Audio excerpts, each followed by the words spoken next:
হঠাৎ কাচ্চি ভাইয়ের কাচ্চির ভিতর থেকে কি বের হয়েছে দেখেন গাইস আপনারা। গাইস আজকে আমরা যাব চশমার দোকানে। তো এই যে ছেলেটা দেখতে পাচ্ছেন, ওর জন্য একটা চশমা বানাতে হবে। ও একটু চোখে কম দেখে, তো ও গেছিল ডাক্তারের কাছে। ডাক্তার ওরে দৌড়া কানার একটা সার্টিফিকেট ধরাই দিয়েছে। তো সেই কানার সার্টিফিকেটটা দৌড়া মুগো আবার যাইতেছে এই যে এটা চশমার দোকানে যাইয়া মোরা এই যে কানার সার্টিফিকেটটা দেখাইয়া ওরে একটা চশমা নিয়ে দিমু। মোরা কিন্তু আটতে আটতে প্রায় পৌঁছে গেছি এই যে আরেকটু সামনে। এই যে এইটাই তো চশমার দোকান।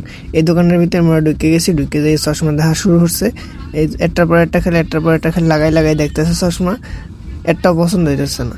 তবে অনেকক্ষণ বইয়া পছন্দ করতে করতে এই যে কানার সার্টিফিকেটটা, এই কানার সার্টিফিকেটটা দেখে মোরা এখন চশমা নিয়ে মহিন্দা।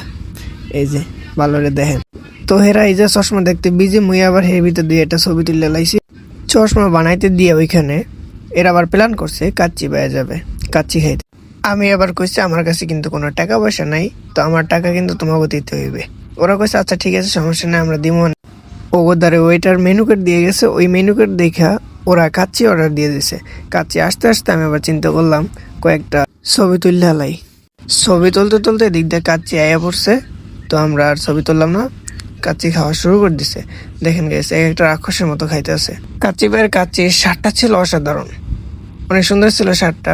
এর আলুটা অনেক সুন্দর সিদ্ধ হয়েছে, খাসির মাংসটা অনেক সুন্দর ছিল। তো আমাদের খুব ভালো লাগছে, খাওয়ার পর অনেক ভালোই লাগছে। খাওয়া শেষ হয়ে গেছে দেখেন। খাওয়া শেষ করে আমরা ওখান থেকে বিল দিয়ে বেরিয়ে পড়েছি। আর এবার আমরা আবার যাব ওই চশমার দোকান থেকে চশমা নিয়ে আমরা ওখান থেকে বাড়িতে ফিরবো। তো আজকে আমাদের ব্লগ ভিডিও এই পর্যন্তই শেষ। আশা করি আপনাদের ভালো লেগেছে।